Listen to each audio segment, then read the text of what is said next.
وكفى وسلام على عباده الذين اصطفى وصل وسلم وبارك على نبينا المصطفى وعلى آله وأصحابه نجوم الهدى وقادة التقى. اللهم اغفر لنا ولمشايخنا وعلمنا ما جهلنا ووفقنا لما تحب وترضى من القول والعمل والنية وجنبنا الفواحش والمعاصي والخطايا والزلل. اللهم عاصرنا وأكثرنا وأصلح لنا شأننا كله. لا إله إلا أنت. عن عبد الله بن عمرو بن العاص رضي الله عنه قال قال رسول الله صلى الله عليه وسلم الراحمون يرحمهم الرحمن تبارك وتعالى ارحموا من في الأرض يرحمكم من في السماء. رواه أبو داود والترمذي وأحمد رحمهم الله تبارك وتعالى.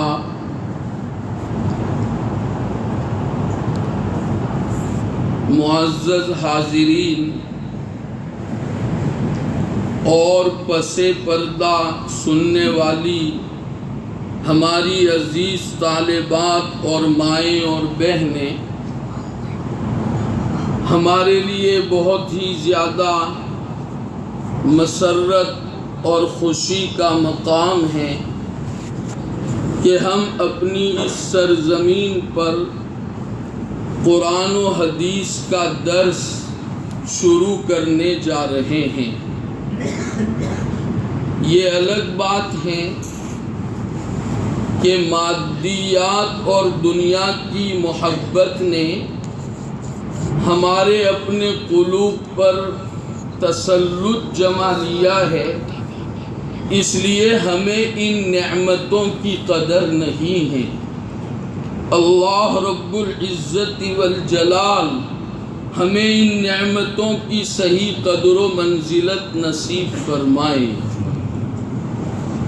جیسے حضرت مولانا اسماعیل صاحب نے دامت فیوزہم العالیہ، اللہ تعالیٰ ان کی اس قابل قدر خدمات کو شرف قبول عطا فرمائے، اور ان کے ساتھ جو احباب کوششیں کر رہے ہیں، مسلسل جد و جہد میں لگے ہوئے ہیں، اللہ تعالیٰ ان سب کی خدمات کو شرف قبول عطا فرمائے، اور ہم سب کو اللہ تعالیٰ محض اپنے فضل سے بلا استحقاق مقام اخلاص نصیب فرمائے، اور تا دم آخر دین متین اور احیاء سنن کی خدمات کا شرف اللہ ہمیں عطا کرتا رہے۔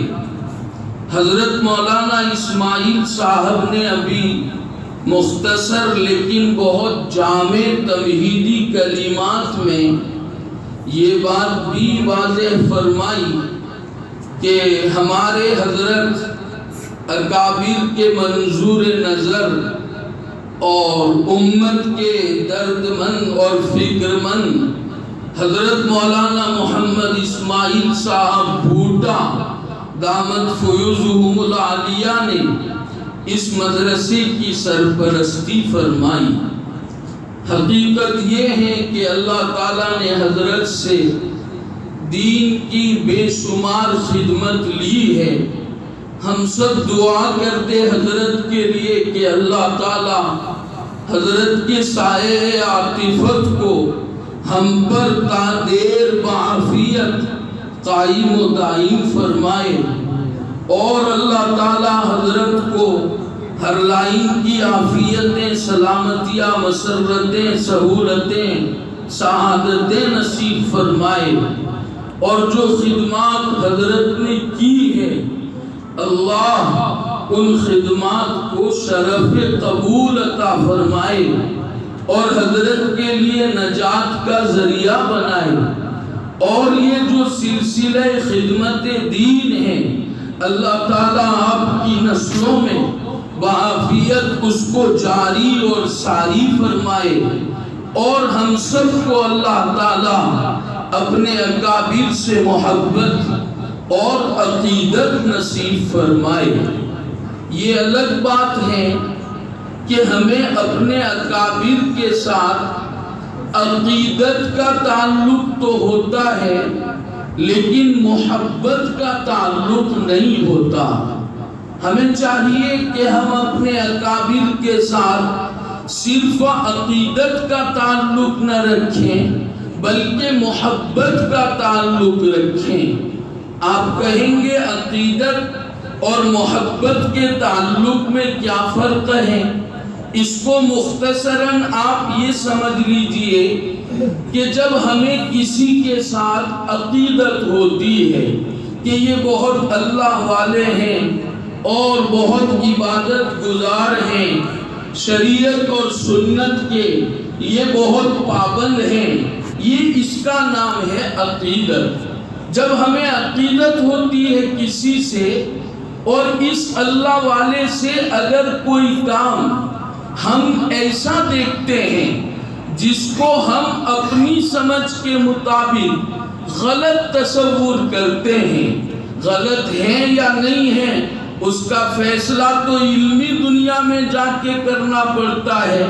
بہت سے کام وہ ہیں جو ہمارے اکابر شریعت سنت کے مطابق کرتے ہیں لیکن وہ ہمیں غلط نظر آتے ہیں۔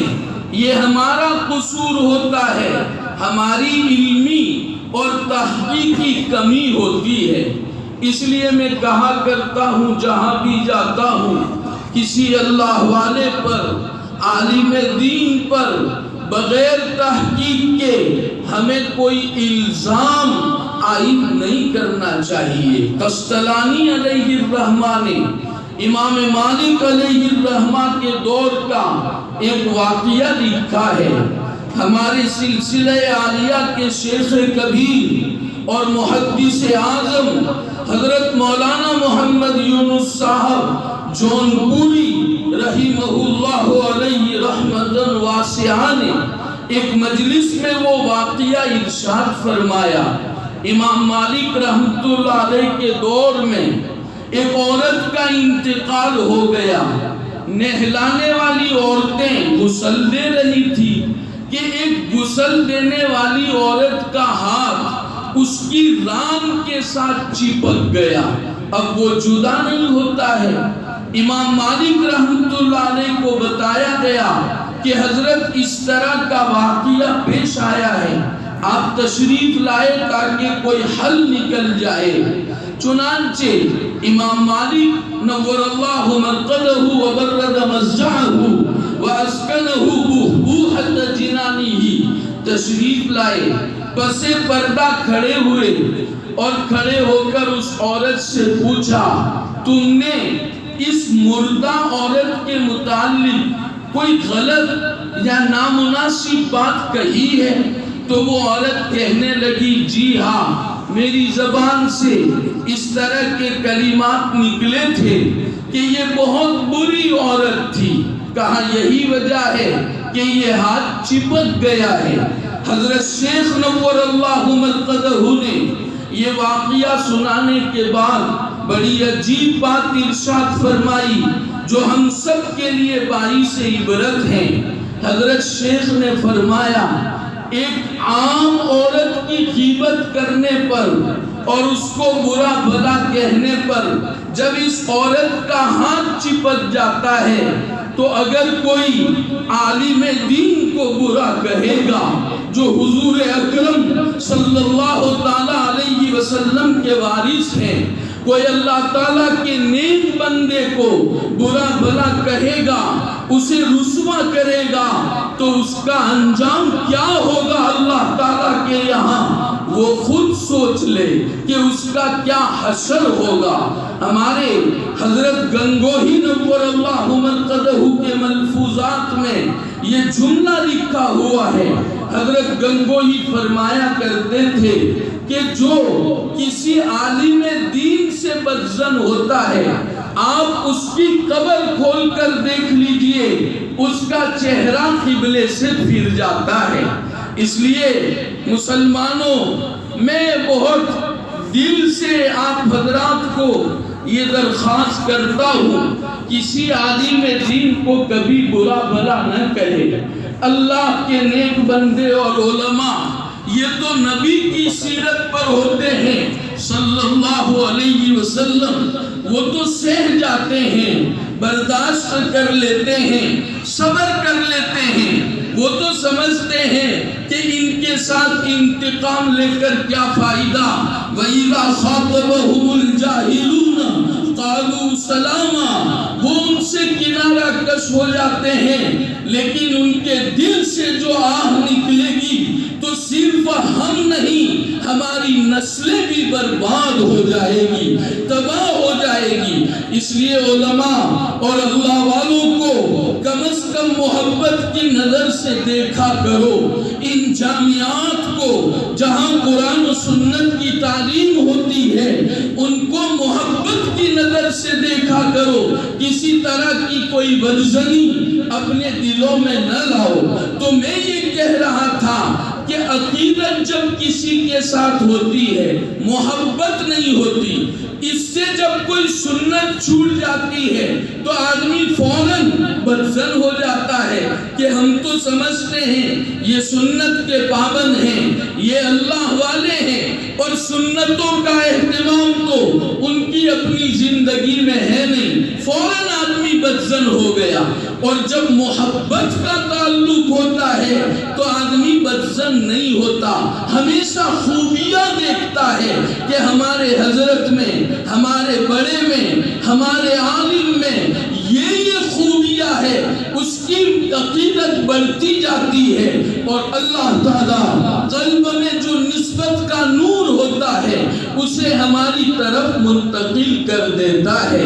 بہرحال میں یہ کہہ رہا تھا، تمام اکابر سے، علماء سے، دینی درسگاہوں سے، دعوت و تبلیغ کے مراکز، خانقاہوں سے، اور جتنی بھی ہماری دینی تنظیمیں اور ان کے مراکز ہیں، سب کے ساتھ ہم حسن ظن رکھے، اللہ تعالیٰ ہمیں بھی علم کا نور عطا فرمائے گا، اور منزل مقصود کی جو راہیں ہیں، سبل ہدایت ہیں، اللہ وہ ہم پر واضح کرے گا۔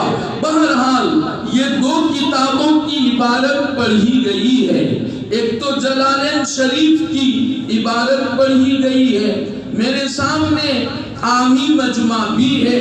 اگر میں صرف علمی باتیں کروں گا تو ان لوگوں کے لیے اکتاہٹ ہوگی، اس لیے بہت جلد افتتاحی کچھ باتیں کر کے میں انشاءاللہ اپنی بات ختم کروں گا، اور ہمارے حضرت دامت فیوزہم العالیہ بھی تشریف فرما ہیں۔ اس موقع سے ہم ان کے تجربات سے بھی انشاءاللہ نفع اٹھائیں گے، اور حضرت والا ہی اپنی مستجاب دعا پر انشاءاللہ اس مجلس کا اختتام فرمائیں گے۔ یہ جو جلالین شریف جو تفسیر کی کتاب ہے جو شروع ہونے جا رہی ہے، وہ دو بڑے مفسر نے تصنیف و تعریف فرمائی ہے۔ ایک کا نام جلال الدین محلی ہے رحمہ اللہ تعالی۔ انہوں نے یہ تفسیر لکھنا شروع کیا تھا، لیکن انہوں نے کیا یہ کہ بعد کے جو 15 پارے ہیں یعنی سورہ کہف سے انہوں نے تفسیر لکھنا شروع کیا۔ ارادہ یہ تھا ان کا کہ پہلے اخیری 15 پاروں کی تفسیر مکمل کر دوں اور اس کے بعد شروع کے 15 پاروں کی تفسیر لکھوں گا، ان کا یہ ارادہ تھا۔ بہرحال اخیر کے 15 پاروں کی تفسیر مکمل ہو گئی اللہ تعالیٰ کی مدد اور اس کی توفیق سے۔ انہوں نے پھر شروع سے تفسیر لکھنا شروع کیا۔ سورہ فاتحہ کی تفسیر بھی انہوں نے لکھ دی الحمدللہ۔ پھر زندگی نے وفا نہ کی اور اپنے اللہ سے جا ملے۔ اب سورہ بقرہ سے سورہ کہف تک کی تفسیر حضرت سے لکھنا رہ گئی، تو دوسرے جلال الدین جو علامہ سیوطی علیہ الرحمہ سے مشہور ہے، انہوں نے سوچا کہ مجھے اس کی تکمیل کرنی چاہیے۔ اب سیوطی رحمت اللہ علیہ جلیل القدر مفسر اور محدث تھے، ان کے واقعات اگر میں بیان کروں کہ اللہ جل جلالہ وعم نوالہ نے کس قدر اونچا علمی تحقیقی مقام حضرت کو عطا فرمایا تھا تو بات بہت لمبی ہو جائے گی۔ انہوں نے سورہ بقرہ سے اس کی تفسیر لکھنا شروع فرمایا اور بہت قلیل عرصے میں انہوں نے جلال الدین محلی علیہ الرحمہ کے طرز پر اس تفسیر کو مکمل فرمایا۔ ایک تو یہ ہے کہ آدمی آزادانہ کام کرے، وہ تو آسان ہے، لیکن کسی کے طرز اور اسلوب کے اوپر کام کرنا یہ اتنا آسان نہیں ہوتا۔ اس لیے اس کے لیے عمیق اور گہرے علم کی ضرورت ہوتی ہے، لیکن اللہ پاک نے سیوطی کو بلا کا علم عطا فرمایا تھا۔ بہت قلیل عرصے میں انہوں نے اپنا یہ کام مکمل کیا۔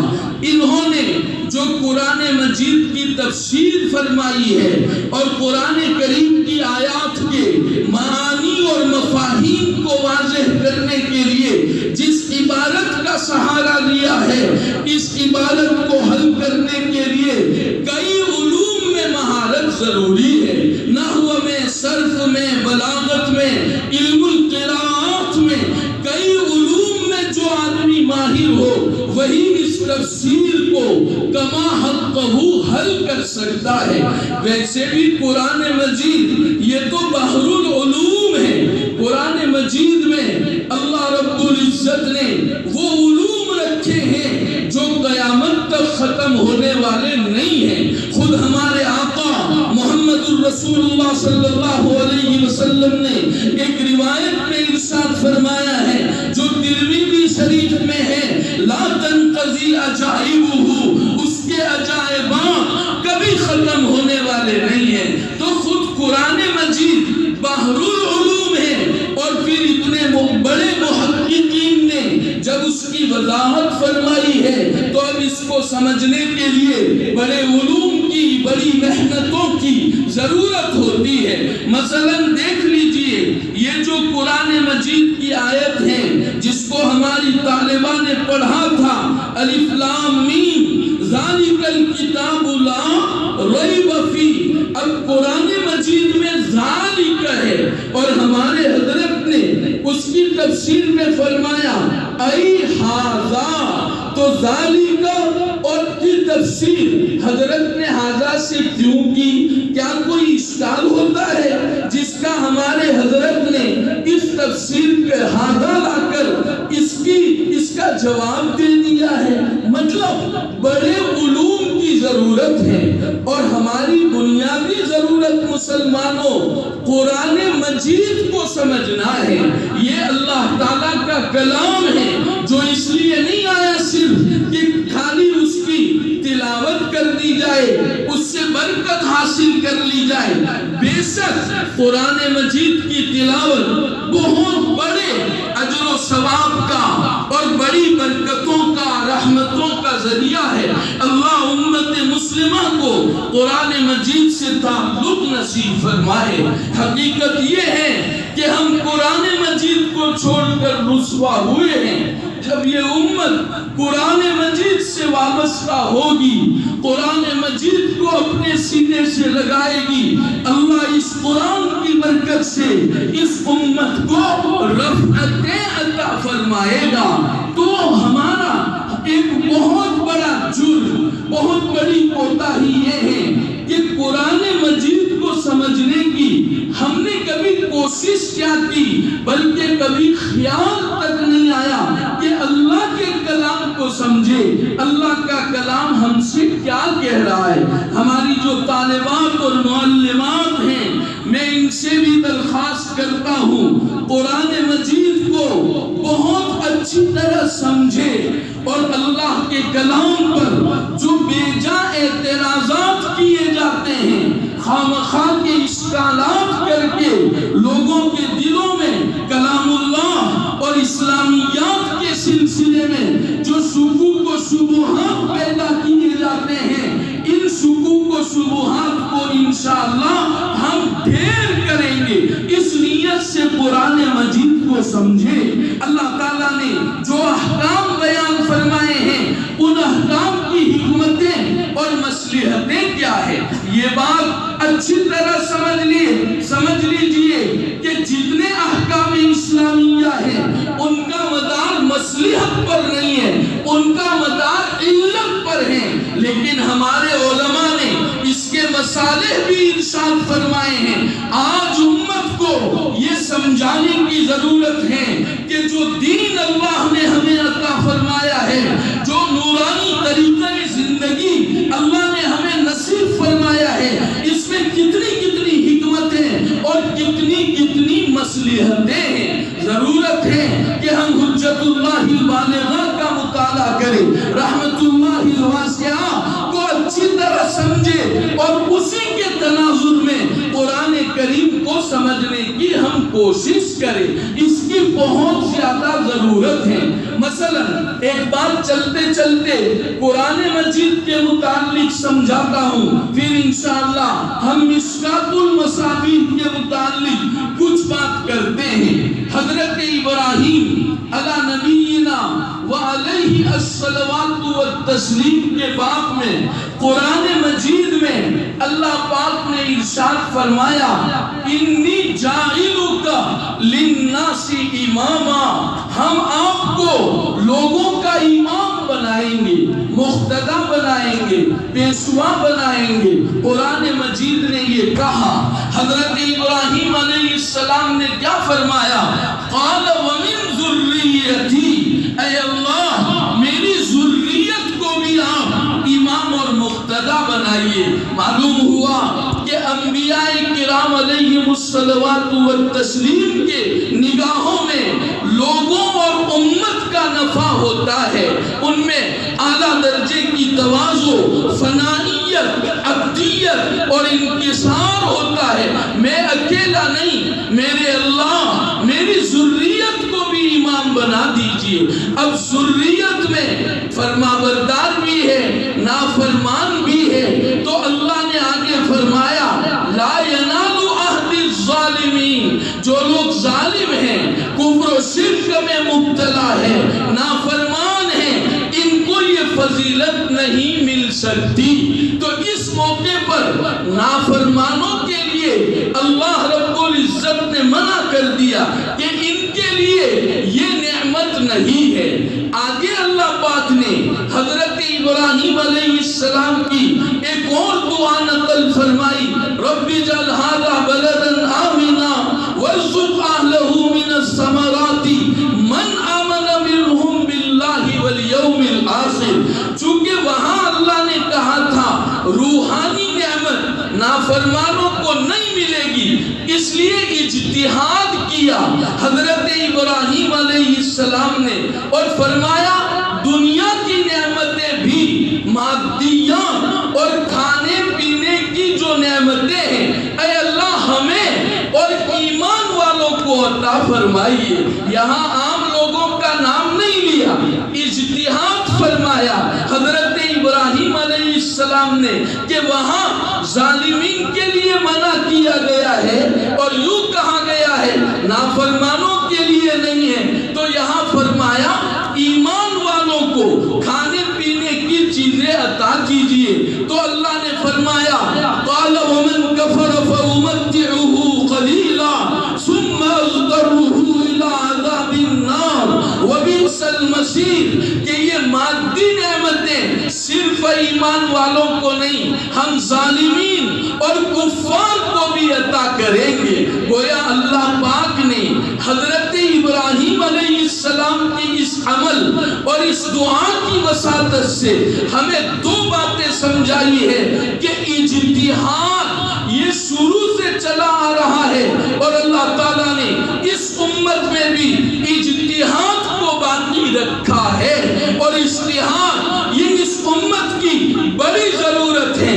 ایک بات تو یہ سمجھائی اور دوسری بات یہ سمجھائی اجتہاد میں خطا ہو سکتی ہے۔ حضرت ابراہیم علیہ السلام نے یہ جو اجتہاد فرمایا، علماء اس بات کو سمجھیں گے، ہماری طالبات سمجھیں گی، اجتہاد میں خطا ہو سکتی ہے اور یہ خطا قابل گرفت نہیں ہے، معصیت اور گناہ نہیں ہے، بلکہ اس خطا پر اللہ کی طرف سے اجر و ثواب کا وعدہ ہے۔ جو مجتہد درستگی کو پہنچ جاتا ہے اسے دوگنا ثواب ملتا ہے اجتہاد کا اور درستگی تک پہنچنے کا، اور جو مجتہد خطا ہو جاتی ہے اس کو ایک ثواب اجتہاد کا اللہ کی طرف سے ضرور دیا جاتا ہے۔ اس لیے مجتہد تو معجور ہوتا ہے۔ ہمارے جو فقہاء گزرے ہیں ان کا مقام بھی ہمیں سمجھنے کی ضرورت ہے۔ آج غیر مقلدین اپنے آپ کو کہتے غیر مقلدین ہیں، لیکن ان سے بڑا کوئی مقلد نہیں ہے۔ عجیب بات ہے، جیسا کہ ایک فرقہ گزرا ہے قدریہ، اپنا نام رکھا قدریہ، حالانکہ وہ لا قدریہ ہے، تقدیر کو نہیں مانتا ہے۔ یہ پتاسوں میں ظاہر ہوتا ہے، عام لوگوں کو سمجھنے کی ضرورت ہے۔ ہر کس و ناقص کے جھانسے میں نہ آئے، محقق علماء سے رجوع کرے، طالبات سے عورتوں کو چاہیے رجوع کرے، معلمات سے رجوع کرے، اپنے دین کو خراب نہ کرے۔ ہمارے جو فقہاء نے دین کو سمجھ کر قرآن و سنت سے ہمارے سامنے جو پیش کیا ہے، ہم اور ہمارے جیسا کوئی بھی اس طرح نہیں سمجھ سکتا ہے، امت کو گمراہ کیا جاتا ہے۔ مثلا امام ابو حنیفہ رحمہ اللہ تعالی علیہ رحمت واسعہ، جن کا مقام بہت اونچا اور بہت بلند ہے، مجھے یاد آ گیا علامہ سیوطی رحمت اللہ علیہ کا ایک قول سورۃ الجمعہ میں اللہ نے فرمایا یسبح للہ ما فی السماوات وما فی الارض الملک القدوس العزیز الحکیم۔ اللہ نے اس آیت کریمہ میں توحید بیان فرمائی ہے کہ معبود برحق صرف میں ہوں، میرے علاوہ کوئی نہیں ہے۔ پھر آگے والی آیت میں هو الذی بعث فی الامیین رسولا منہم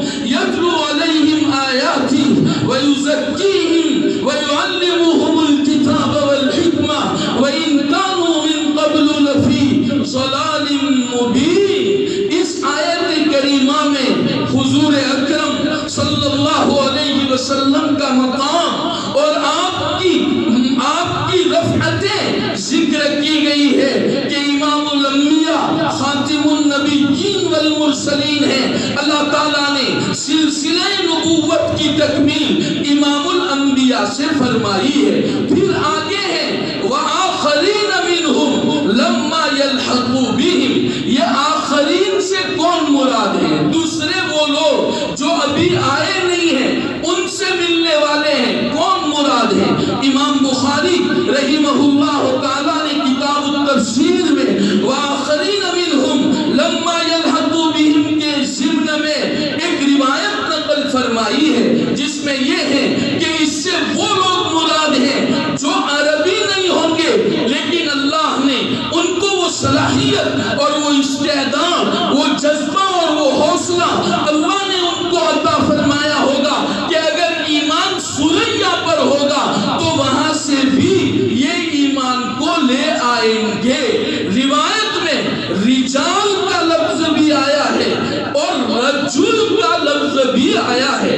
علامہ سیوطی رحمت اللہ علیہ نے مناقب ابی حنیفہ رحمہ اللہ میں رجل والی حدیث کو متعدد اسانید اور طرق سے نقل فرمایا ہے اور نقل فرما کر یہ ثابت کیا ہے کہ یہاں رجل سے مراد امام ابو حنیفہ رحمت اللہ علیہ ہے۔ اتنا اونچا مقام اللہ نے عطا فرمایا تھا، تو اب یہ کہنے میں کوئی مبالغہ نہیں ہے۔ پہلی آیت میں یہ بیان کیا گیا اللہ ہی معبود ہے، دوسری آیت میں امام الانبیاء کی فضیلت بیان کی گئی ہے کہ آپ ہی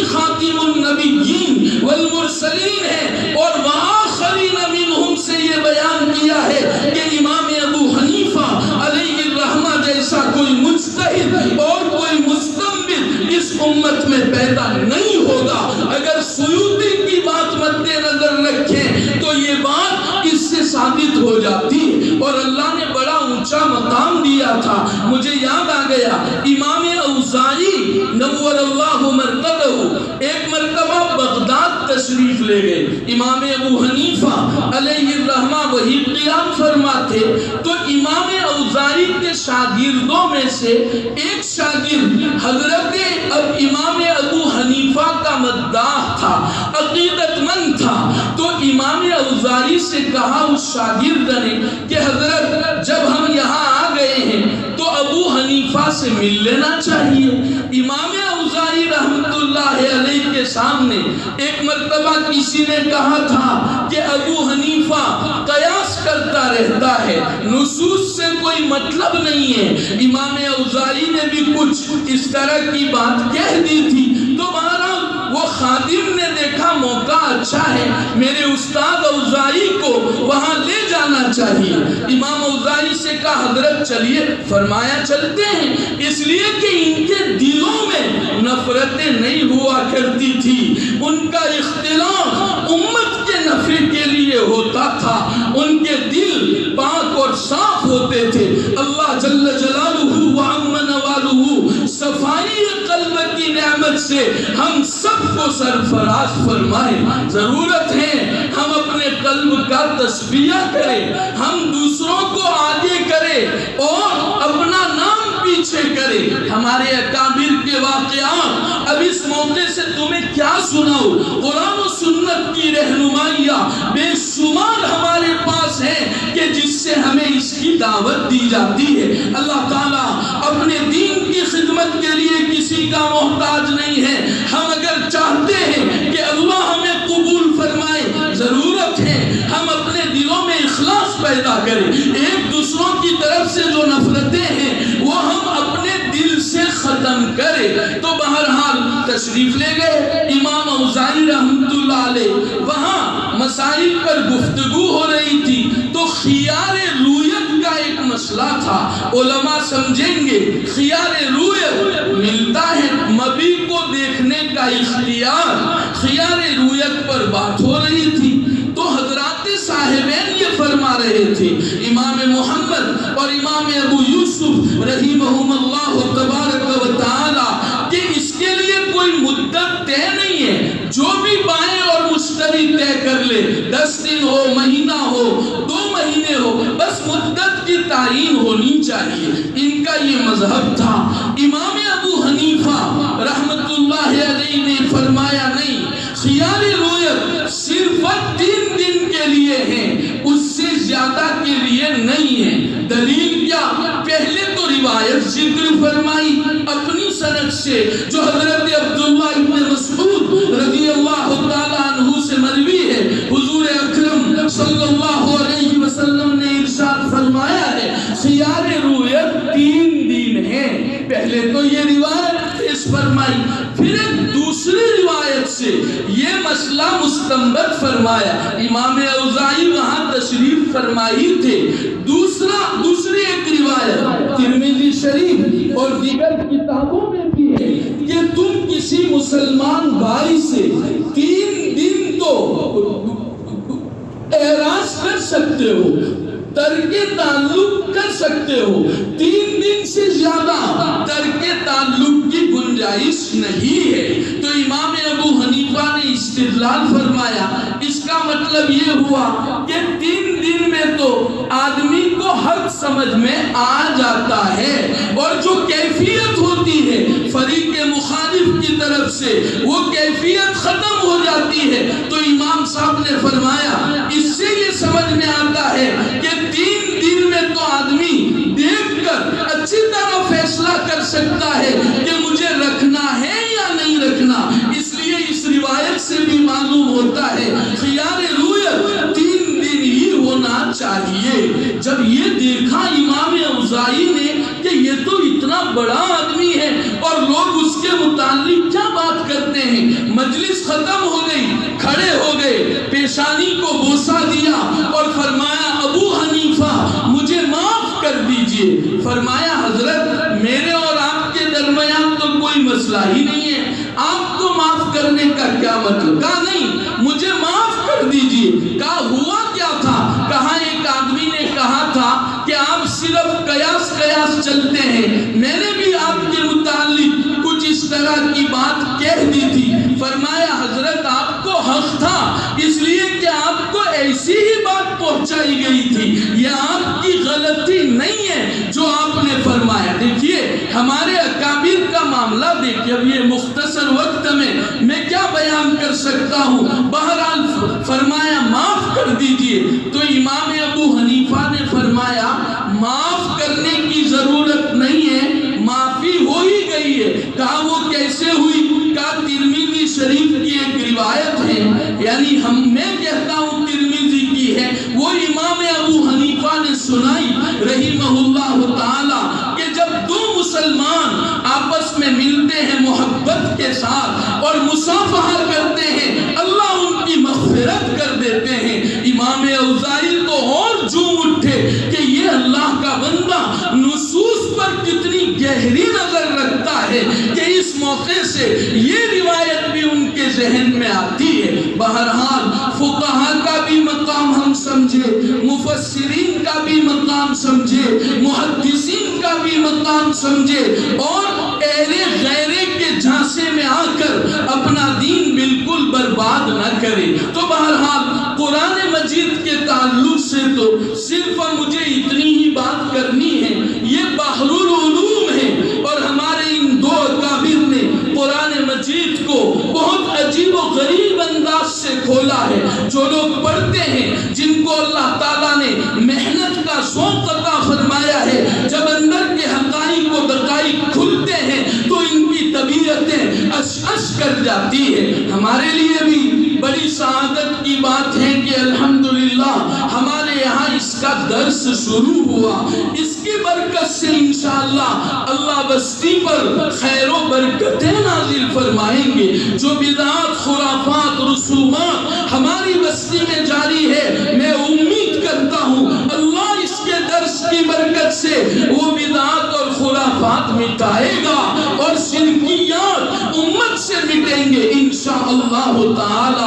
ہمارے دونوں ہی اسماعیل بڑے درد دل والے معلوم ہوتے ہیں۔ مولانا اسماعیل صاحب تمہیدی کلمات میں ان کا دل نرم ہو گیا تھا، اسی سے لگتا ہے اللہ پاک نے ان کو محض دین متین کی خدمت کا جذبہ دیا ہے، اس لیے یہ جان کن محنت یہ لوگ کر رہے ہیں۔ اللہ ان کی اخلاص کی برکت سے، قرآن مجید کے درس کی برکت سے انشاءاللہ حق اس بستی میں زندہ کرے گا، قرآن کریم کا نور اس بستی میں زندہ ہوگا۔ آپ سب حضرات اس پر مسرت اور خوشی کا اظہار کرے، انشاءاللہ اس مسرت اور خوشی پر اللہ ہماری مغفرت فرمائے گا۔ میں اللہ کی ذات سے یہ قوی امید کرتا ہوں۔ اور دوسری جو کتاب شروع ہوئی رہی مشکات المصابیح، وہ بھی دو کتابوں کا مجموعہ ہے۔ عجیب بات ہے، یہ بھی دو محقق نے لکھی ہے، گویا دو کتابوں کا مجموعہ ہے، اور یہ مشکات شریف بھی دو کتابوں کا مجموعہ ہے۔ ایک کتاب ہے مصابیح السنہ، جس کو علامہ بغوی علیہ الرحمہ نے تعریف فرمایا تھا۔ علامہ بغوی نے جو یہ ان کا نام بھی لکھا ہے، محی السنہ قامی البدعہ ابو محمد الحسین بن مسعود الفراء البغوی رحمہ اللہ تعالی علیہ رحمت واسعہ، ان کو کہا جاتا تھا یہ محی السنہ یعنی سنت کو زندہ کرنے والے، اور قامی البدعہ یعنی بدعت کا قلع کما کرنے والے، بدعات کو ختم کرنے والے۔ یہ لقب ان کو کہاں سے ملا؟ اصل میں انہوں نے مصابیح کے علاوہ ایک اور کتاب لکھی تھی شرح السنہ. جب وہ اس کتاب کی تصنیف و تعلیف سے فارغ ہوئے تو نبی کریم صلی اللہ تعالی علیہ وسلم ان کے خواب میں تشریف لائے. یاد رکھیں غیر انبیاء کا خواب یہ حجت نہیں ہے. انبیاء کا خواب تو وہی ہوتا ہے، رؤی الانبیاء وحی، انبیاء کا خواب وہی ہوتا ہے. غیر نبی کا خواب حجت تو نہیں ہوتا، لیکن اس سے بشارتیں خوشخبریاں اللہ کی طرف سے ملا کرتی ہے. اور حضور اکرم صلی اللہ تعالی علیہ وسلم کو تو کوئی خواب میں دیکھے تو روایت میں آتا ہے من رآنی فی المنام فقد رآنی فإن الشیطان لا یتمثل بی. شیطان میری صورت اختیار نہیں کر سکتا. شیطان کیوں ہمارے آقا کی صورت اختیار نہیں کر سکتا؟ یہ بھی ایک بڑا مسئلہ ہے. ہمارے علماء نے، محدثین و شراح نے اس کی مختلف وجوہ نقل فرمائی ہے. بہرحال یہاں اس کا موقع نہیں ہے. تو انہوں نے جب یہ کتاب لکھی تو حضور اکرم صلی اللہ تعالی علیہ وسلم خواب میں تشریف لائے اور فرمایا احیاک اللہ کما احییت سنتی. آپ نے جس طرح میری سنت کو زندہ کیا اللہ تعالیٰ آپ کو بھی زندگی عطا فرمائے. جب یہ دعا دی تو وہی سے آپ کا لقب محیی السنہ ہو گیا. بڑی قابل قدر شخصیت تھی یہ ہمارے علامہ بغوی رحمت اللہ علیہ. زہد و تقوی بھی اعلیٰ درجے کا تھا. تعلیم و تعلم میں، تصنیف و تعلیف پہ ہمیشہ لگے رہتے تھے اور اکثر روزے سے ان کا دن گزرتا تھا. اور افطار کس پر کرتے تھے؟ خشک روٹی کے ٹکڑوں پر افطار کیا کرتے تھے. پھر جب بیمار ہو گئے تو ڈاکٹر نے کہا کہ آپ اگر سالن استعمال نہیں کریں گے، خشک روٹیاں کھائیں گے، آپ کا حافظہ کمزور ہو جائے گا. تو زیتون کا تیل روٹی کے ساتھ استعمال کرنے لگے. یہ علوم ویسے ہی ہم تک نہیں پہنچے ہیں. ہمارے اکابر نے، میرے بھائیوں، بڑی قربانیاں دی ہے. اب آپ کو کیا بتائیں. اللہ تعالیٰ ہمیں ان کی قدر نصیب فرمائے. ناقدری جب مجھے سمجھ میں آتی ہے تو کیا بتاؤں آپ کو، میرا جینا حلال ہو جاتا ہے. ایک نوالہ میرے گلے سے اترتا نہیں ہے جب مجھے اپنی ناقدری سمجھ میں آتی ہے. اللہ نے اتنے عیش کے نقشے عطا فرمائے ہیں، اس کے باوجود عیش پرستی میں ہماری زندگیاں گزر رہی ہے.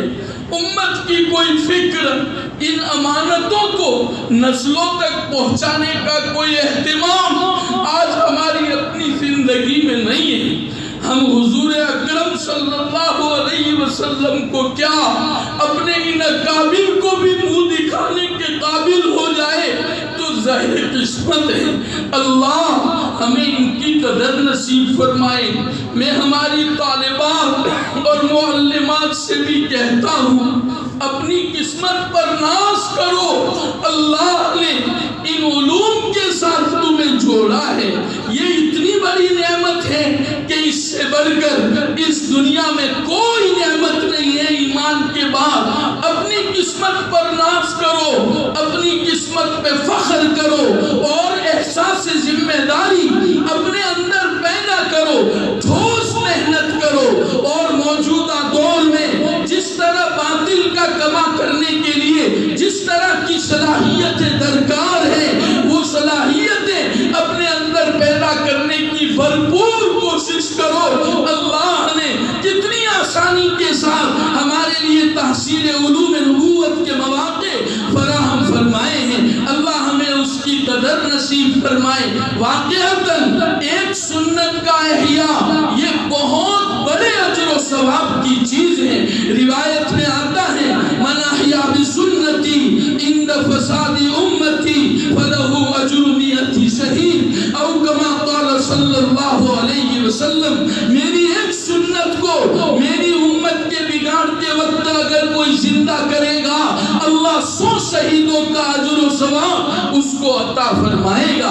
ہم تھوڑے میدان عمل میں آئے، اللہ کی نصرت و مدد ہمارا انتظار کر رہی ہے۔ ہماری ناقدری یہ ہے، ہم دین کے لیے کرتے کچھ نہیں ہے اور اوپر سے اللہ کے شکوے کرتے ہیں کہ اللہ ہماری مدد نہیں کرتا۔ العیاذ باللہ، اللہ کی نصرت تو بیٹھی ہے لیکن ہم کہاں کچھ کر رہے ہیں۔ روایتوں میں تو آتا ہے، صاحب مشکات نے باب ثواب هذه الامہ اخیری ایک باب قائم فرمایا ہے۔ اس میں ایک روایت نقل فرمائی ہے، نبی کریم صلی اللہ تعالی علیہ وسلم نے فرمایا بعد میں کچھ لوگ ایسے آئیں گے لہم مثل اجر اولہم، اللہ تعالیٰ نے اول امت کو جو اجر و ثواب عطا فرمایا وہ ان کو عطا فرمائیں گے۔ وہ کون لوگ ہیں؟ یأمرون بالمعروف وینہون عن المنکر ویقاتلون اہل الفتن، او کما قال صلی اللہ علیہ وسلم، جو امر بالمعروف کرتے ہیں، نہی عن المنکر کرتے ہیں اور اہل فتن سے قتال کرتے ہیں۔ اللہ نے اول امت کو، صحابہ کو جو اجر و ثواب عطا فرمایا ان لوگوں کو بھی عطا کیا جائے گا۔ کوئی معمولی منقبت ہے جو اس روایت میں ہمارے لیے ذکر کی گئی ہے، اللہ ہمیں صحیح سمجھ نصیب فرمائے۔ تو بہرحال انہوں نے ایک کتاب لکھی تھی مصابیح السنہ، جس میں انہوں نے 2 عنوان قائم فرمائے تھے۔ ایک سیاہ کا عنوان تھا جس میں بخاری اور مسلم کی روایات آپ نے جمع فرمائی تھی، اور دوسرا عنوان تھا حسان، جس میں آپ نے 5 کتابوں کی سنن اربعہ یعنی سنن ابی داؤد، سنن ترمذی، سنن ابن ماجہ اور سنن نسائی، ان 4 کی اور سنن دارمی، ان 5 سنن کی روایات حسان کے عنوان کے تحت ذکر کی تھی۔ لیکن انہوں نے صحابی کا نام شروع میں نہیں لکھا تھا، سند بھی نہیں لکھی تھی، بس قال رسول اللہ صلی اللہ علیہ وسلم، صرف روایتیں جمع فرمائی تھی۔ بڑی قابل قدر کتاب تھی۔ اب اتائیے نہیں، میں عنقریب انشاءاللہ اس کو ختم ہی کر رہا ہوں۔ تو بہرحال صاحب مشکات نے تقریباً 200 سال کے بعد علامہ طیبی نور اللہ مرقدہ، جو ان کے استاذ تھے صاحب مشکات کے، جن کا نام محمد بن عبداللہ ہے، کنیت ابو عبداللہ ہے، اور خطیب تبریزی کے نام سے یہ جانے جاتے ہیں اور علمی میدان میں یہ مشہور ہیں۔ ان کو حکم دیا ان کے استاد نے کہ آپ اس پر کام کر دیجئے، تو انہوں نے یہ کام کیا، صحابی کا نام ذکر کر دیا شروع میں اور اخیر میں حوالہ دے دیا کہ یہ حدیث کس کتاب سے لی گئی ہے تاکہ سند وہاں دیکھی جا سکے۔ انہوں نے بخاری اور مسلم جس روایت پر متفق ہوتے ہیں اور ایک ہی راوی سے بخاری اور مسلم نے جو حدیث نقل فرمائی ہے اس کا حوالہ متفقن علیہ سے دیتے ہیں۔ تو متفقن علیہ کا مطلب یہ ہوتا ہے کہ بخاری اور مسلم نے ایک ہی صحابی سے اپنی کتابوں صحیحین میں یہ روایت درج فرمائی ہے۔ اس کا مطلب یہ ہوتا ہے، اور جہاں بخاری اور مسلم کے متن میں الفاظ میں اگر کوئی فرق ہوتا ہے تو زیادہ تر صاحب مشکات واللفظ لمسلم فرماتے ہیں، اس لیے کہ امام مسلم نور اللہ مرقدہ نے ضبط الفاظ کا جس قدر اہتمام فرمایا ہے، امام بخاری نور اللہ مرقدہ نے وہ اہتمام نہیں فرمایا۔ اگرچہ صحت کے اعتبار سے بخاری کا درجہ مسلم شریف سے بڑا ہے، لیکن ضبط الفاظ کا اہتمام امام مسلم نور اللہ مرقدہ نے بہت کیا ہے۔ ایک حدیث متعدد طرق سے نقل فرماتے ہیں اور ان میں جو الفاظ کا اختلاف ہوتا ہے اس کو بہت اہتمام کے ساتھ درج فرماتے ہیں۔ تو بہرحال انہوں نے فصل اول قائم فرمائی جس میں وہی بخاری مسلم کی روایات، فصل ثانی میں 5 کتابوں کی روایات اور ایک فصل کا اضافہ فرمایا۔ اس میں وہ روایتیں جو بات کے مناسب تھی، جس کو صاحب مصابیح علامہ بغوی نور اللہ مرقدہ نے جمع نہیں فرمایا تھا، ان کو جمع کیا۔ آثار صحابہ بھی لائے، آثار تابعین بھی لائے۔ علامہ بغوی صرف مرفوع روایتیں لائے تھے، یعنی حضور اکرم صلی اللہ تعالیٰ علیہ وسلم کے اقوال و افعال ہی لائے تھے۔ حضرات صحابہ اور تابعین کے اقوال و افعال یعنی احادیث موقوفہ اور مقطوعہ کو انہوں نے مصابیح السنہ میں جگہ نہیں دی تھی، صاحب مشکات نے ان کو بھی جگہ دی۔ اور یوں لکھا ہے شراح نے، محققین نے، کل 42 کتابوں کی روایتیں اس کتاب میں موجود ہے۔ سبحان اللہ۔ 7 تو وہ کتابیں، 5 سنن اور بخاری اور مسلم، اور اس کے علاوہ 35 کتابوں کی روایات اس میں درج کی گئی۔ سبحان اللہ۔ یہ حدیث کا بہت بڑا ذخیرہ ہمارے سامنے آیا ہے۔ پھر عجیب بات ہے، صاحب مشکات کے استاد علامہ طیبی رحمت اللہ علیہ نے اس کی شرح لکھی، کام کروایا اپنے شاگرد سے۔ بعض شاگرد وہ ہوتے ہیں جن پر استاذ کو اپنے سے زیادہ اعتماد ہوتا ہے، تو ان سے کام کروایا، شرح انہوں نے خود لکھی۔ یہ شافعی مذہب کے بہت بڑے امام تھے۔ بہرحال اب میں حدیث پر تو کوئی کلام نہیں کرتا، یہ جو مجلس ہو گئی ہے میرے خیال سے اتنی ہی کافی ہے۔ اصل مقصد کوئی علوم و حقائق کو کھولنا نہیں ہوتا ان مجالس سے، بلکہ برکت حاصل کرنا مقصود ہوتا ہے۔ اب میری ذات تو انتہائی گنہگار ہے، میں اللہ تعالیٰ سے دعا کرتا ہوں اللہ میرے گناہوں کی وجہ سے ان مجلس کے برکات سے ہمیں محروم نہ فرمائے، اور ان 2 کتابوں کی نسبت سے یہ جو افتتاحی سعادت ہمیں مل رہی ہے، اللہ میرے گناہوں کی وجہ سے اس سعادت سے ہمیں محروم نہ فرمائے۔ جو علماء یہاں تشریف لائے ہیں اللہ ان کے کاموں میں بھی برکت نصیب فرمائے۔ ہمارے حضرت مولانا لقمان صاحب اور بھی علماء تشریف لائے ہیں، سب کے نام لوں گا بات لمبی ہو جائے گی۔ اللہ سب کی آمد میمون کو قبول فرمائے۔ اس موقع سے ان کی آمد ہمارے لیے باعث رحمت و برکت ثابت ہو، اور جیسے حضرت مولانا اسماعیل صاحب نے فرمایا، آپا بھی تشریف لائے ہیں جنہوں نے کئی سال صدارت کی، بخاری شریف کا سبق پڑھایا، اللہ ان کی عمر میں بھی برکت نصیب فرمائے، اللہ ان کے فیض کو عام و تام فرمائے، جامعہ کو دین دوگنی رات چوگنی ترقیات سے مالا مال فرمائے، اللہ منتظمین، معلمات اور طالبات کی قدم قدم پر نصرت و مدد فرمائے، ہم سب کو احساس ذمہ داری عطا فرمائے، آمین۔ وصلی اللہ علی النبی الکریم برحمتک یا ارحم الراحمین۔